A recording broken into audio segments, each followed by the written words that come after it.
Diwaji. Awit saking pangestu Paduka Sasinengga dhateng keparenging Bathara. Lulus Raharja piswanipun ingkang ngabdi kepatihan. Sadèrèngipun Paduka lenggah ngubur ampit wonten ing Pendhapi Agung Praja Ndarawati. Yektosipun ingkang ngabdi kepatihan sampun ngubur ampit wonten ing Pagelaran Jawi. Sampun kula ibarataken pindhanipun pinanjer wonten satengah alun-alun. Kadyuping samirana mandra kumejet kumitir acara awur males nanging Diwaji. Saksampunipun ingkang ngabdi kepatihan pun Pati Udawa nampi timbalan saking ngarsanipun Paduka Kanjeng Diwaji Ndarawati. Pindhanipun siniram tirta mayuswindu. Duh Diwaji ingkang ngabdi sakmangkih badhe asrah kalepatan mbok pilih wonten lepat lan dosa ingkang kula sandhang. Kula boten badhe swaling kayu nampi pidana saking ngarsanipun Paduka Kanjeng Diwaji. Kasudu aja-aja kula katigas sajangga kula. Yen to sakmangkih ingkang ngabdipun Patih Udawa nandhang lepat boten badhe swaling kayu nampi pidana saking ngarsanipun Paduka Kanjeng Diwaji. Duh Diwaji, Kakang Patih Udawa wonten dawuh. Yektine sithik wae ora ana luput ana hanggane Kakang Patih Udawa. Amung supaya wijang anggone ingsun bakal paring dawuh ndadekno kawruhananmu ya Kakang Patih. Sapa ingkang darbe kewajiban dakjak ngembat Patangaputung ngejum kumbala ruwet. Ora ana liya kejaba amung Kakang Patih Udawa. Prayogakna piswanira aneng ngarsane ingsun Kakang Patih Udawa. Lho inggih Kanjeng Diwaji. Sampun seklangkung prayogi piswanipun ingkang abdi kepatihan namung keparenga. Ingkang abdi kepatihan nyaosaken sembah pambekti mugi kunjuk wonten ngandhap pada Paduka Kanjeng Diwaji. Wis tak tampa kanthi gembirane penggalih ora liwat pangestu kumuragake tampanuna. Yen to ketingal kula cadhong asta kalih kacancang sak puncak weni kagayuting werda itu mapake jojo. Dadosna cainur cah ora daking kayuwanan. Mangkono Kakang Patih Udawa. Duh Koko Prabu. Diagungi pangasapa Maduka Koko Prabu ngantos randhat anggenipun ingkang rayi manem Brama dhateng praptanipun Koko Prabu. Koko Prabu Baladewa jimat pepundhen kula ing Madyapada prapteng delahan. Ingkang rayi Ndarawati ngaturaken pasegahan panakrami sak rawuhipun Koko Prabu Baladewa wonten ngarsanipun ingkang rayi. Duh Koko Prabu. Jagat wasisaning Bathara Waya jagat Yayi. Awit saka pamujene Yayi Prabu Sri Bathara Kresna. Sasinengga dat aneng ngarsaning Bathara tan manggih rubeda suwiji apa praptanipun Kakang ning Praja Ndarawati Yayi. Taklimipun Kakang kunjuk nang ngarsane Sadi. Sampun kula tampi kanthi gembirane penggalih Koko Prabu. Duh Koko Prabu, ingkang renggah beruji nyaosaken pambagipun krami sarawuhipun. Koko Prabu Baladewa wonten Praja Ndarawati. Tak tampa Yayi harus tak ngaturake pambagi kelawan pun Kakang. Antuk pamujimu ora ana walang suwiji apa kang dadi praptaku aning Praja Ndarawati. Yayi Setyaki nggar beruji kepareng nyaosaken sembaya wis tak tampa dipun prayogaken nenggahipun Koko Prabu. Wis ora kurang kepenak apa kang dadi nunggahipun Kakang. Duh sinuwun. Ingkang ngabdi kepatihan ngaturaken sembah pangabekti wonten ngarsanipun sinuwun Prabu Baladewa. Sinuwun Prabu Baladewa. Kakang Patih Udawa iki. Yen to samengko Kakang Patih Udawa ngaturake pangabekti gedhene ngaturake sembah kelawan Baladewa. Aja lara atimu, aja cilik rasamu. Kepeksa Baladewa ora bakal nampani apa kang dadi sembahe Kakang Patih Udawa. Waduh sinuwun. Dene menapa dosa lan lepat kula. Paduka sinuwun Prabu Mandura Kersa nampi sembahipun ingkang abdi kepatihan. Yen to samangke ingkang abdi kepatihan nandhang lepat, kula aturane nedahaken lepatipun mapan wonten pundi. Kula mboten badhe swaling kayu nampi pidana saking ngarsanipun sinuwun Prabu Baladewa. Kakang Patih Udawa wonten baling kadhawuh. Yektine sithik wae Kakang Patih Udara duweni luput tumrap Baladewa. Nadyanto Baladewa wis dadi ratu ning Praja Mandura. Mangreh sangyaning para kawula ingkang mapan ning Praja Mandura nanging Baladewa tansah eling kelawan lelabuhane Kakang Patih Udara nalika padha bebarengan nyuwita. Ana ngarsane Demang Sagopa sartane Byung Sagopi ing Widara Kandhang. Akeh wulang rae Kakang Patih Udara satemah minangka dadi pancatan lan dadi pawadan anggonku bisa ngreksa minangka dadi pengayom ana ing Praja Mandura. Samengko dosa apa kang bakal tak sandhang yen to Baladewa wani nampa sembah Kakang Patih Udara. Nanging kosok baline. Nadyanto Baladewa wis dadi ratu ning Praja Mandura. Nanging Baladewa ora wegah lan sarta lingsem ngaturake pangabekta nang ngarsane Kakang Patih Udara. Mula kang saka kuwi Kakang Patih. Sembah Baladewa wae merogake tampanono Kakang Patih Udara. Waduh. Persasat memampahing wangci pangon kapapak obor sosro biar keterangan rasmanipun ingkang abdi kepatihan. Namung keparenga sembahipun Paduka Kula tampi dawuh sami-sami. Dipun prayogaken lenggahipun wonten ing Praja Ndrawati. Kakang Patih Udaya kaya wis ora kurang kepenak apa kang dadi lungguhku. Ana ngarsane Yai Prabu Ndrawati. Duh kok Prabu, piye Yai? Rumaos kaget kadoro kasak sampunipun ingkang rayi. Nampi praptanipun Koko Prabu wonten ing Praja Ndrawati. Yen to rikala semanten Koko Prabu ing Mandura kepareng tedhak wonten ing Praja Ndrawati, langkung rumiyin Koko Prabu tusan dhateng gandhek sakembaran kinen ngintunaken awula dhateng ingkang rayi. Caos pekabaran yen to sakmangke Koko Prabu Baladewa kepareng tedhak wonten ing Praja Ndrawati. Tertenting sakmangkih ingkang rayi anggenipun badhe manembrama dhateng tedhahipun Koko Prabu wonten ing Praja Ndrawati kanthi upacara tata keprabon ingkang sampun lumampah. Badhe kula aturi gelaran babut pramudane awit saking papan tumapaking suku Paduka saking Krita tumuju wonten ing Sitinggil Binaturata. Saknginggiling babut pramudani badhe kula paringi sesekaran ingkang maneka warni sarta kekonyoh ingkang amrik arum gandanipun. Duh Koko Prabu. Sadaya kala wau minangka tandha bektinipun ingkang rayi dhateng Koko Prabu. Maten Koko Prabu. Wah, ladalah.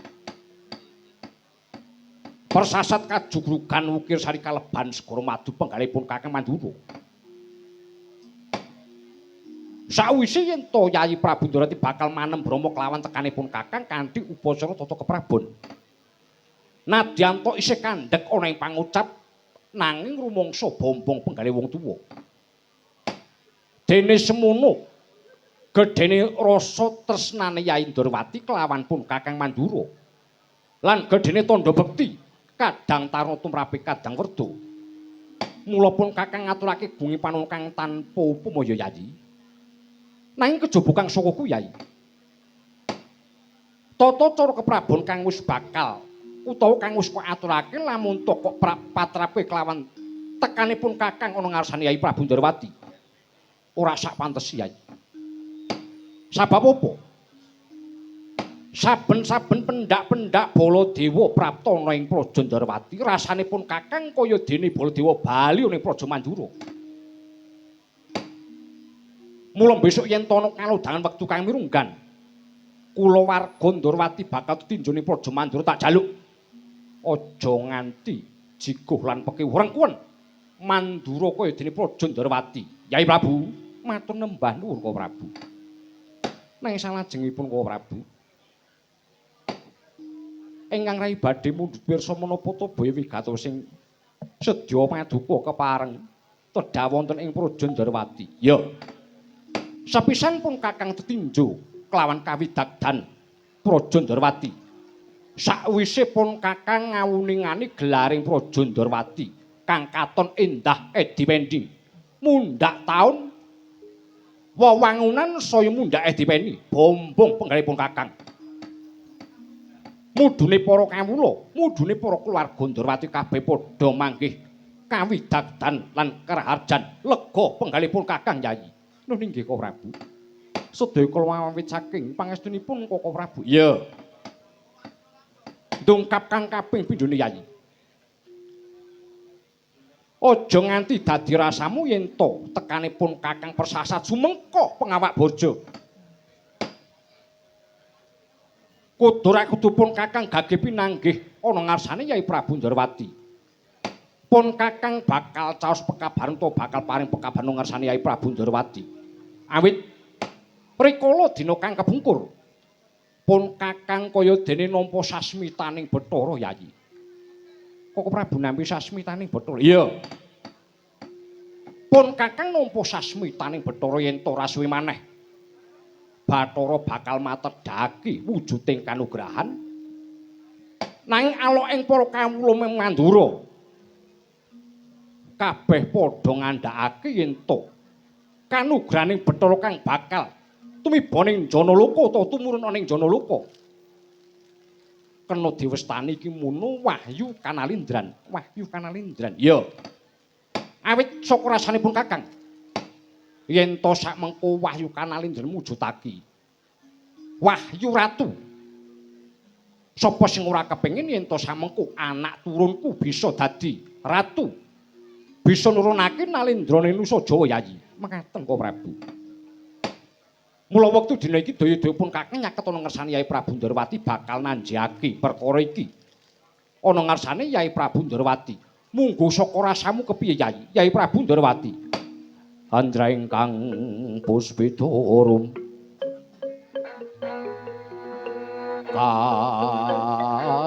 kasliring samirana mre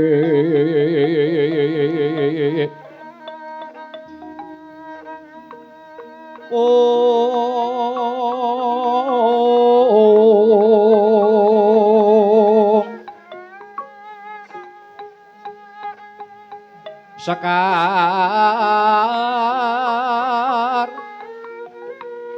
kadung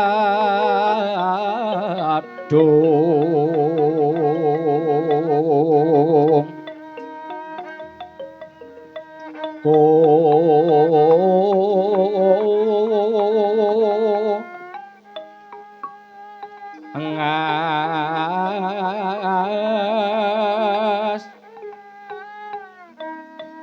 kandanyo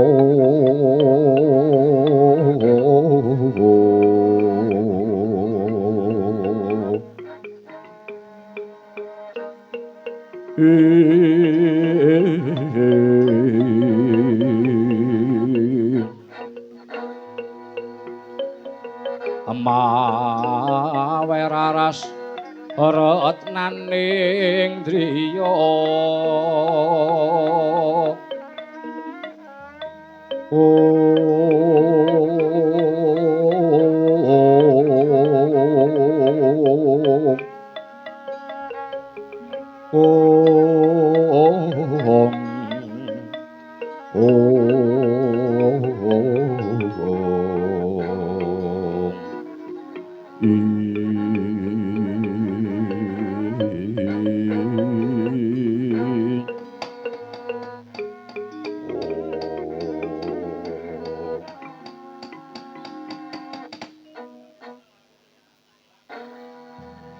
ing masuk semua mangadili luwih Wisnu sasmitaning sun. Duh Koko Prabu. Sak sampunipun Koko Prabu paring pandangan wonten ngarsanipun ingkang Rayi Ndrawati rumaos kadidene tinataksa Ladenta jajanipun ingkang Rayi Ndrawati. Sak sampunipun Koko Prabu paring wangsulan utawi paring pandangan dhateng ingkang Rayi yen to mboten dangu malih Bathara badhe matedhaken wujuding kanugrahaning Bathara ingkang winasten Wahyu Kanalindran. Mangkono Yayi. Samengko munggo saka wega pertekile utawa pangrasane Yai Prabu Ndrawati kepiye? Nuwun sewu Prabu. Menapa kedah ingkang Rayi ingkang sakmangke nedahaken babakan kanugrahan ingkang badhe tumurun wonten ing Janaloka. Lho kok sik Yayi. Mengko dhisik Yai. Kados pundi kok Prabu?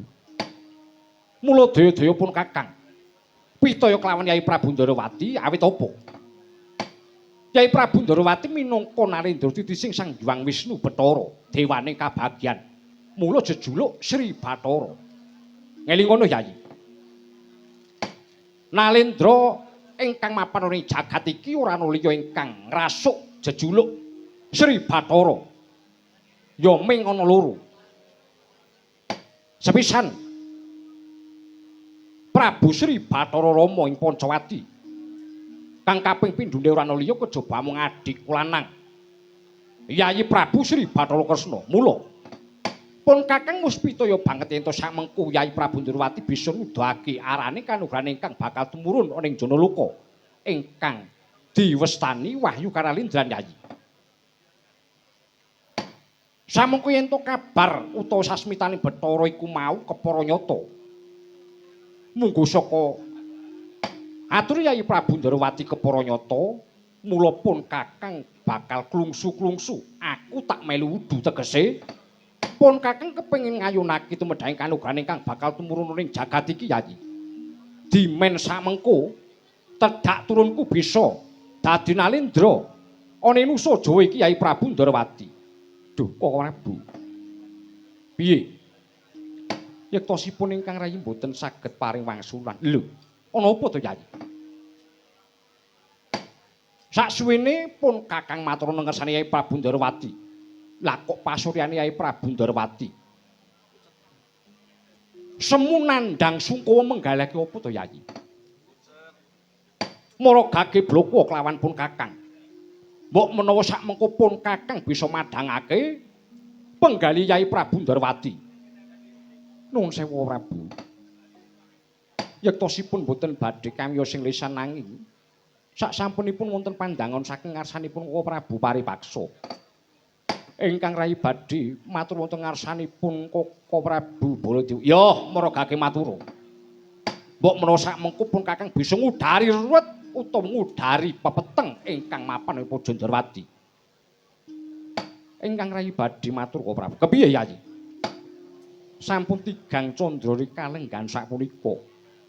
Ingkang putra pun Samba Wisnu Brata nilaraken kasaten parang Garuda. Kamangka murcanipun ingkang putra boten wonten ondhe ingkang semindhe babane ingkang menga.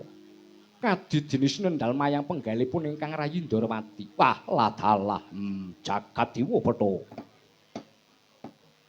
Samba Wisnu Brata tegese wis 3 sasi suwene ninggalake kasatren parang Garuda iki Yayi.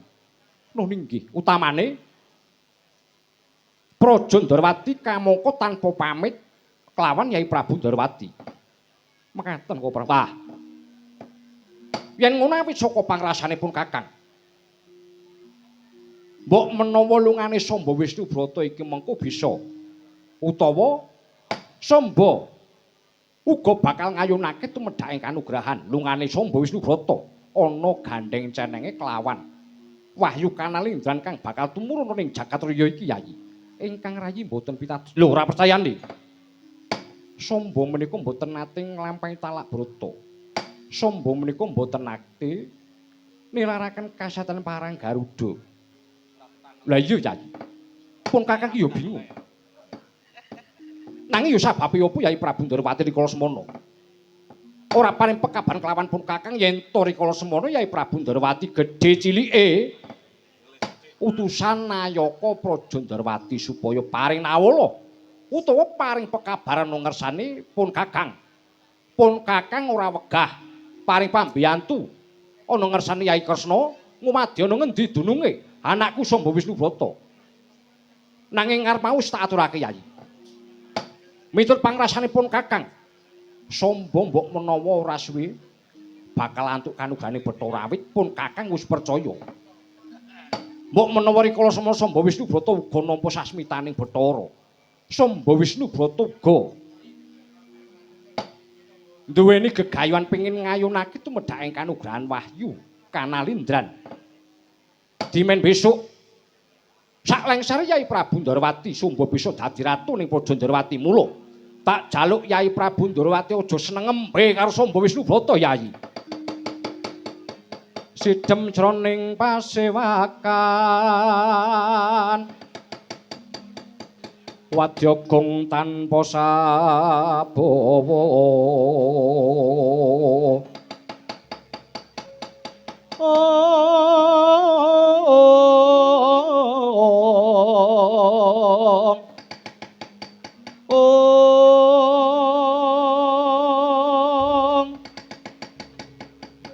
Kapraban Sang Narendra Tama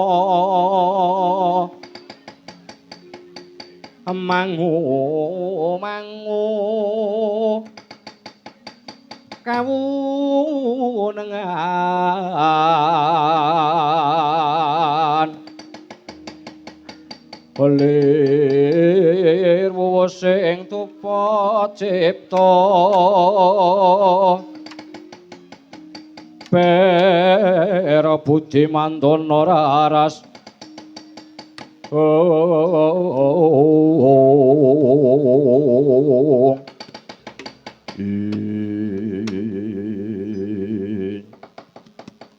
sakebaring kula wau econg ginyawa sabdana Tandrawati dalasane ingkang raka Nalendra Mandra jejuluk Prabu Baladewa menggalaken mendranipun ingkang putra Satya Parang Garuda Raden Sambaya Raden Wisnubrata kedadak tintrim jroning Werdaya.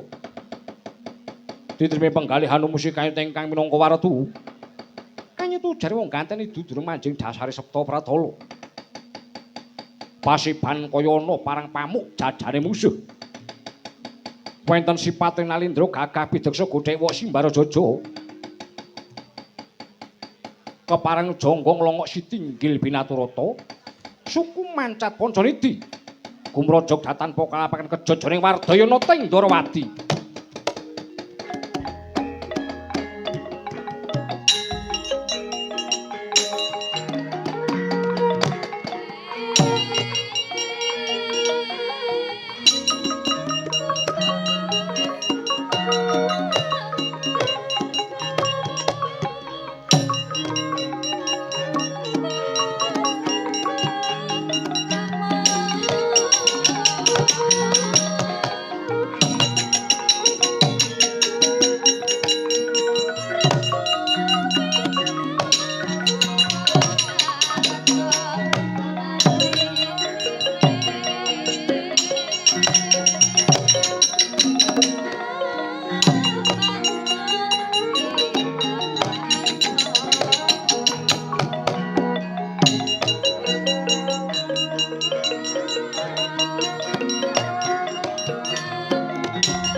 Sinowati Sinowati jagat kinarya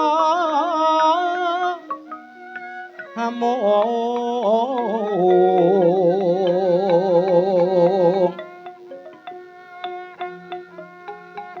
mbak lumembau mbak ing samudra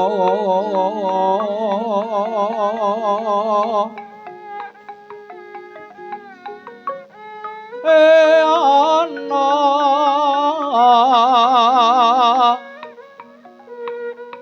ae ana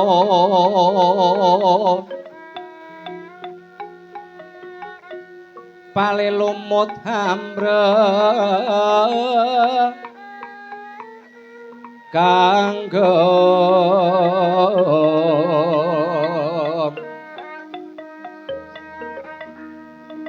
awito kanggo genjeng-genjeng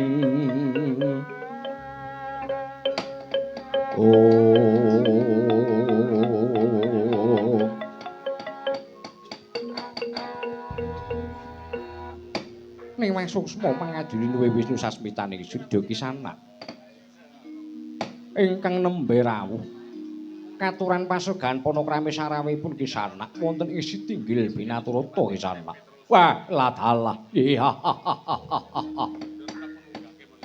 Kasuwun kapundi dawuh pangandikanipun Kanjeng Diwaji Winanto ingkang arjan kasinir ing Sambikala. Syukur binagi sewu Kisana.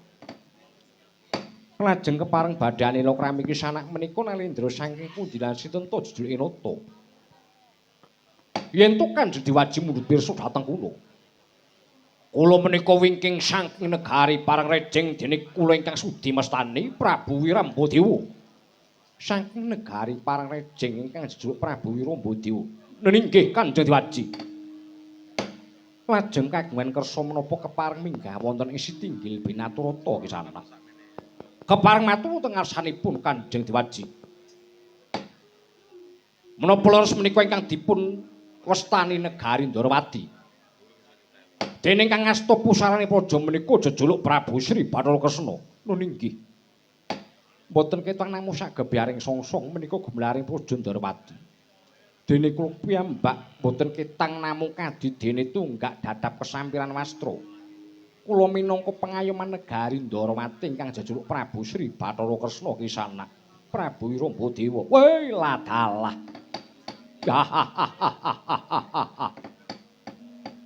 Bejo kumayangan sinura bakal Kanjeng Diwaji. Sowan kula ingkang sepisan nyatakaken tata karaharjane praja. Dungkap ingkang kekalih. Sowan kula menika badhe ngaturaken sembah pabekti wonten karsanipun Kanjeng Diwaji Ndarawati. Nunggih. Sampun kula tampi mboten. Sampun kula tampi Kisana. Menawi sampun katampi Diwaji wosing pisuwan kula. Kula menika badhe nyuwun kawelasan wonten ngarsanipun Kanjeng Diwaji Ndarawati. Badhe nyuwun kawelasan kados pundi? Sakrehne papan dunung kula negari ing Parengrejing. Para kawula menika pindha baun kasamputing lebu. Menggah kawontenanipun tegesipun peteng dedhet liwengan panandhangipun para kawula ingkang mapan wonten ing praja Parengrejing Kanjeng Diwaji. Lajeng kula pikantuk wangsuting Bathara yen to panandhangi para kawula menika saged waluya temah jati-jati kateman mulya. Yen to kasinungan pusaka paduka ingkang winastan kembang Wijaya Kusuma badhe kula ampil. Kamangka sak lumahing bantala sak kreping akasa menika mboten wonten nalendra ingkang kagungan kejawi namung paduka Kanjeng Diwaji. Yen to samangke paduka Kanjeng Diwaji badhe ngulungaken wujudipun pusaka ingkang winastan kembang Wijaya Kusuma, matur nembah nuwun.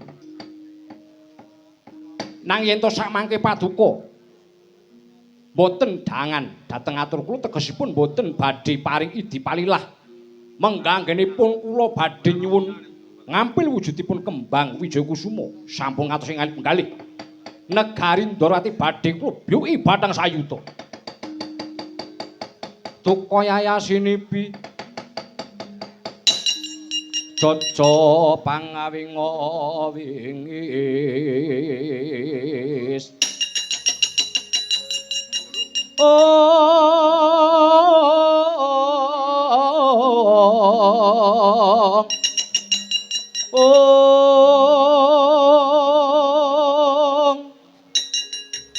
Karot ponang waca netra kocak ngundarandir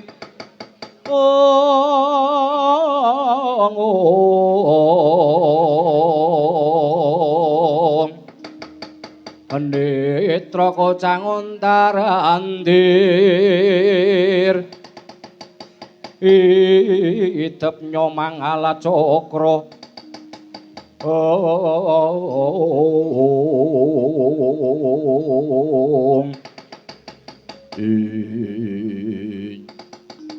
ora temung kok Prabu Wiramadewa. Wela dalah. Lah kok wektu dina iki ana salah sawijining nalendra ingkang ngadhep lawan aku kamangka ora ana timbalan saka ngarsane Sinuwun Prabu Ndarawati. Kowe sapa? Yen to kowe durung wanuk lawan aku. Mara gage diwanukake aku mburi saka Praja Mandura.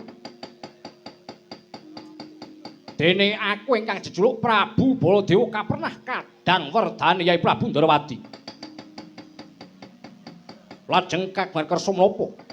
Utawa kuwi duwe karep apa ngadhep lawan aku? Kamangka ora ana tinimbalan saka ngarsane Sinuwun Prabu Ndarawati. Ing ngarep yen to tak midhangetake. Sak akahe ngaturmu sak kabeh ngaturmu mau kuwi kepenak ana talingane Prabu Baladewa. Nanging suwe-suwe kuwi bisa ngabangake talingane Prabu Baladewa. Semene kuwi mau bakal nembe kelawan kawibawane Nata Ndarawati. Mula wektu dina iki yen to kowe bakal nyilih wujuding kembang Wijaya Kusuma Purbawasesa ana astane Prabu Baladewa. Wah, pasang yugya sinuwun. Yen to Sinuwun Prabu Baladewa samengko bakal murba wujuding kembang Wijaya Kusuma mara gage ulana tangan loro. Bakal tak boyong ning negaraku kanggo sarana maluyake panandhange para kawulana ing negara Pangrejeng. Malah wektu dina iki aku duwe panuwun. Yen to samengko kuwi bakal kepenak apa kang dadi uripmu. Bakal slamet awakmu bali menyang negaramu ora susah mboyong pusaka Ndarawati. Yen to semene kowe bakal nundung lawan aku. Besok ora gelem saiki apa dene. Wektu dina ora gelem kajotangan dosa glandang nenggala mungsuh ora kelakon parat.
Wah, sing gedhe pangapuramu ya Yayi. Awit ora ana pandangan saka ngarsane Yai Prabu Ndarawati kedadak pun Kakang bakal murba. Wujuding kembang Wijaya Kusuma kang samengko bakal diboyong mring praja pareng rejing. Yen to mitut wawasanipun Kakang Yayi. Glagating Nalendra iki ingkang jejuluk Prabu Wiramba-dewa semune mung bakal ngembe kelawan kadigdayane Yai Prabu Ndarawati. Mula pun Kakang ora nimakake. Munggo saka pamrayogane Yai Prabu Ndarawati kepiye? Yen to sampun wonten atur saking ngarsanipun Koko Prabu Baladewa. Purba wasisane lelampahan kula pasrahaken dhateng Koko Prabu. Ya. Malah prayoga kepenak kaya mangkono Yayi. Samengko pun Kakang njaluk pamit njaluk lilane Yai Prabu Ndarawati. Bakal nundung kraman ingkang ndatengi Praja Ndarawati. Kepareng paduka sumangga Koko Prabu. Koko Prabu. Samangke cekap ingkang rayi garbur cipiyambak ingkang badhe trenggalangi Nalendra Sabrang ingkang semunipun badhe damel daredah wonten Praja Ndarawati Koko Prabu Baladewa. Mengko yen tok ana bobol baratipun Kakang tak pasrahke Yayi Garbaruji. Lho inggih sendika ngestuaken dawuh. Nanging Koko Prabu sak sampunipun Koko Prabu saged anundung kraman ingkang datangi Praja Ndarawati. Kula badhe nyuwunilah paduka Koko Prabu paring pambiyantu ngupadi wonten pundi denungipun ingkang putra Samba Wisnubrata. Ya. Samengko yen to pun Kakang wis bisa nundung kraman, bisa bengkas retu ingkang mapan ing Praja Ndarawati. Pun Kakang ora wegah kangelan paring pambiyantu ngersani Yai Prabu Ndarawati. Ngupadi ana ngendi anakku lanang Samba Wisnubrata. Kepareng paduka kula aturi manjing Datulaya. Karsane Yai Kresna piye? Kula Sugata Tirta ingkang mawa raos Koko Prabu. Belak pinangsulan kembul bujana tinemu mburi Yayi. Selak ora sabar penggalipun Kakang kudu bisa bingkas kraman kang mapan ing Praja Ndarawati. Kepareng paduka sumangga Kakang Pati Udawa wonten baling adhawuh. Kaya-kaya wis ora ana dawuh maneh. Maragake jeneng sira Kakang Pati Udawa metu njaba. Bodholna kang padha gantung siba. Ingsun arsa kundring raton. Sagah dereng kinanten kejahi matur sendika. Kepareng nyuwun pamit sartanipun nyuwun tambahi pangestu sinuwun. To. Wus puna sabdaning Sang Nata sabda Brahmana Raja. Sabda araning pangucap Brahmana Pandhita Raja sing aran Ratu. Sabdaning Sang Nata saklimah Wisrata wong sak negara candrané Pandhawa Kresna kang tumama ning Drancang Sita ayo ngantil mebek pangandikanira. Sang Nata arsa kundur ngedaton jol tersesake dampar kencana. Ngapit gampar ingkang binungkul gading arsa tindak maneh den ayam manggo tanggung miang Jaka paloro-loro tinon saking Mandrawa. Yayak gegreongan candrané.